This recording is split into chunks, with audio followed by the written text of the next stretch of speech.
Austria, one of my favourite races on the calendar. So much potential for great racing and incidents. And wow, there is so much to be excited for after that amazing Canadian Grand Prix. Can Mercedes keep up their pace? Can Lando Norris bounce back? Red Bull's home Grand Prix with Max hungrier than ever to get a Grand Prix win? This is everything that you need to know for the Austrian Grand Prix 2025. So as always, we start off with the important news, and I can tell you it is a big week for Lando Norris. Of course, Lando Norris suffered a big crash in Canada, trying to get past his teammate, his championship rival, just completely fumbled the overtake. I've spoken about this before on another video where I just really don't get what was going through his mind, because he goes on the outside of turn 1 there. He's got the inside for turn 2. He gets the move done. It just made zero sense to try to squeeze himself that much into it. So Lando Norris, he has to win this race. Otherwise, the championship's starting to slip away from him. So very much keep an eye on Lando Norris. Mercedes, now back already into second place in the Constructors' Championship. It's absolutely phenomenal. I thought Ferrari would be able to hold it a little bit longer, but after Mercedes got a 1-3 compared to Ferrari's 5-6, it wasn't the best weekend for Ferrari. Lewis suffered damage. Leclerc, don't really know what they were trying to do with Leclerc, because Leclerc was on the same strategy as Norris, and it almost worked out with Norris. If they just did similar things to McLaren, could have also worked out for him a little bit better potentially. Who knows? But now it means it's all back into Mercedes' hands. And hey, I do think that Mercedes are going to do it, because I said I think they're going to get second in the Constructors' Championship. So let's see exactly how long they can do this. Mercedes normally do well in Austria, so I'd be surprised if Ferrari did take it back, at least in Austria. And then finally, important news-wise, the F1 film actually is coming out while the Austrian Grand Prix is taking place. Am I excited for it? Am I not? I don't really know at the minute. I'm going to hold my thoughts on the film until I actually see it, because you've already got a lot of people hating on it. You've got some people being like, it's going to be great just because it's F1. I really don't know. I'm literally going to go into it not looking at any reviews. I'm going to make up my own mind and be like, is this good or not? By all means, it is something to do with F1, not like legitimately, but it does have the F1 brand, so I definitely want to see it, but yeah, keep an eye on that. So then quickly, before we head into the rest of the video, let's have a quick look at the Drivers' Championship. And as we can see, Oscar Piastri extends his lead after Canada with 198 points to Lando Norris, now 22 points behind his championship rival on 176. So not the end of the world, but once it starts being more than a race win away from your rival in the championship fight, it does start to get a little bit more difficult. Then you also have Max Verstappen still in third with 155 points. Again, quite close to Lando considering how good that McLaren's been. It's just crazy. And then the funnier one for me is George Russell in fourth after that race win. He's now close to Verstappen on 136 points. But if you actually look at Piastri's points compared to Russell's points and view them from round 10 last season, which would have been the Spanish Grand Prix, the gap between Russell and Piastri is very similar to the gap that was between Verstappen and Norris. Now, I know, of course, the McLaren looked like it was coming back into the fight. It's crazy how some of us were so delusional thinking, oh, is there a chance of a championship fight here? When now looking at it, that's Russell to Piastri, and who's saying that's a championship fight? But now heading on to the stats of the Austrian Grand Prix, and we have to start with the most wins. And it is a man, like I mentioned, his team has their home Grand Prix here. It is Red Bull's Max Verstappen, and he has 4 to his name. Hey, 2 of them he started from pole position, but 2 of them, 2019 and 2018, he didn't actually even start from pole position. So 100% keep an eye on Max throughout this entire weekend. Max could be 3rd or 4th, and I would still put my money on him at least finishing in the top 2. It's looking like a very good week for him and all. Then going over to the most pole positions, and again, it's Max Verstappen. Who would have known? Look out for Max Verstappen. He has 4 here as well. However, these are back-to-back pole positions. So he's had one 2024, 2023, 2022 and 2021 here. So he's going for the 5P. Do I think he'll get it? Oh, it's going to be really hard compared to the McLarens with the Mercedes, maybe a Ferrari returning as well. But if anyone can do it, it is Max Verstappen. And then finally, heading over to the overtakes. Last season, we had 46 around the Austrian Grand Prix. However, take this with a pinch of salt, as it was a sprint race weekend. So it's not going to be the most overtake fest we've seen in a few other races, unless there's different strategies and stuff.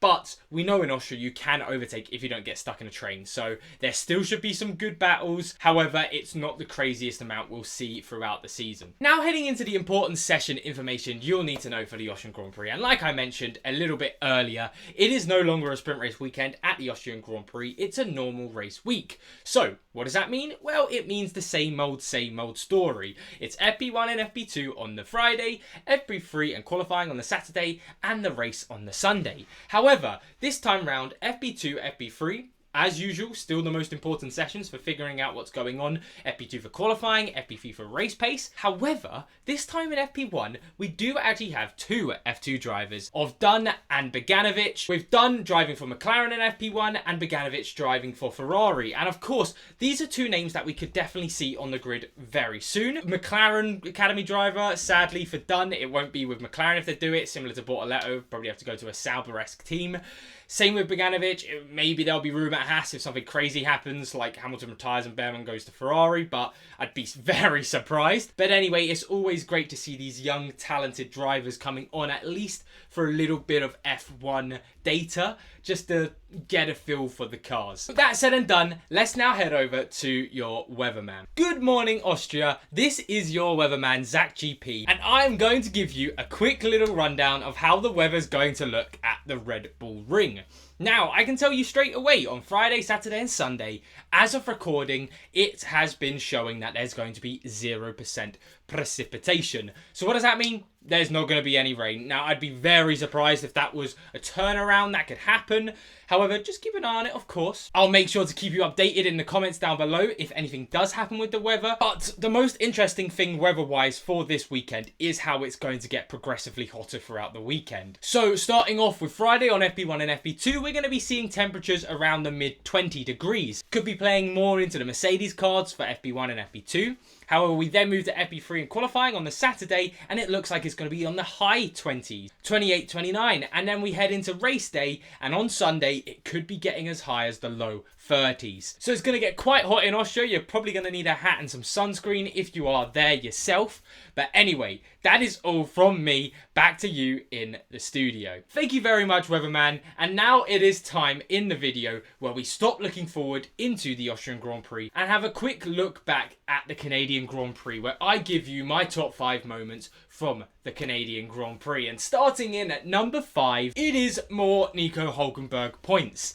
Again, didn't qualify in the top 10. It didn't look like he was one of the favourites for the points, but my oh my is he just getting the most out of this Sauber. It's absolutely ridiculous. He is carrying hard. Even though Bortoletto is having some good results, they're good results like 12th, 13th, which is still decent in that Sauber. Hülkenberg is just absolutely brilliant at the minute. And if he gets more points in Austria, you know damn well I'm going to be talking about it again. Then coming in at number 4, we have Ferrari's terrible weekend. So I've mentioned this a little bit early in the video, but Ferrari basically only looked good in FP3, annoyingly. But that meant Ferrari's qualifying wasn't great. I mean, Leclerc kind of screwed up his lap anyway. And then in the race, Hamilton got damaged. Leclerc's strategy wasn't the best.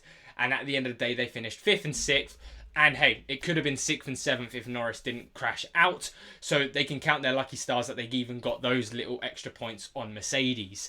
Then, coming in at number 3, we have Antonelli's first podium in F1. And hey, I would say it actually has been a long time coming, because he should have got his first, at least, sprint podium in Miami. He got extremely unlucky. I mean, hey, he could have even got a podium as well in the actual race again. So I'm so happy for the youngster. And considering he almost had a ding-dong battle with Verstappen until Verstappen went into the pits, considering Piastri was behind him trying to overtake him, then he had Piastri and Norris trying to get close to him. He held his nerve and showed brilliant potential. Very much deserving that driver of the day.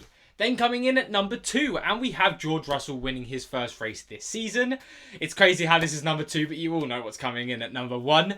And that is, of course, Lando Norris and Oscar Piastri's crash. It is the first time that the McLaren duo have collided on track. Again, it's a little bit annoying because it's the first time since Imola we've seen them battling each other. But again, it wasn't for the race win. It seems whenever they actually do find each other, it's when McLaren aren't having the best race weekends, like Imola, where Verstappen's winning. Like I mentioned, where they're fighting for 4th.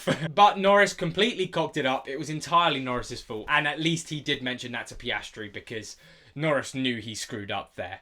But with that said and done, let's now head over to my F1 predicts. So for F1 predicts for the Austrian Grand Prix, heading straight into question 1, I always like going bold on this, and I have gone with Max Verstappen first, Piastri second, Lando Norris third. Now, am I 100% hopeful that Verstappen will actually get this win?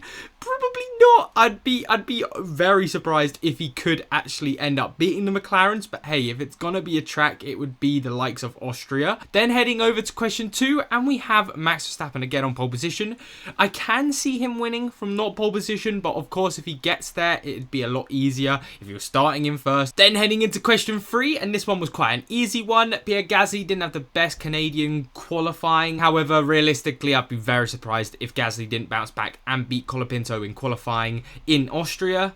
Then in question 4, will Red Bull get 2 cars? I'm hoping so because of my forfeit, and I do actually really think they'll be able to. I think Yuki Tsunoda, it's an easier track to get your head around. I do think he'll be able to be on top of the Red Bull in the sense of he'll be around 8th, 9th, 10th, 11th, 12th. Then a slap bang, easy one, Ferrari. They rarely let me down on fastest pit stops. Fastest lap, Lando Norris, just for a weird situation of, I think again, if Verstappen is in the lead, Oscar Piastri won't be too far behind with dirty air. Lando Norris might be a little bit further back, have enough clean air to get that fastest lap. Then for who will finish the race ahead of these bunch of drivers, I've gone Kimi Antonelli. I do think Mercedes will be good around Austria, and I just don't have much faith in Hamilton. And I mean, hey, Alonso Behrman, something crazy would have to happen for that to be the case. Will there be more than one safety car or virtual safety car? I'd be surprised. You know, Austria, it likes having late crashes, but if there is a late crash, that'd just be the one.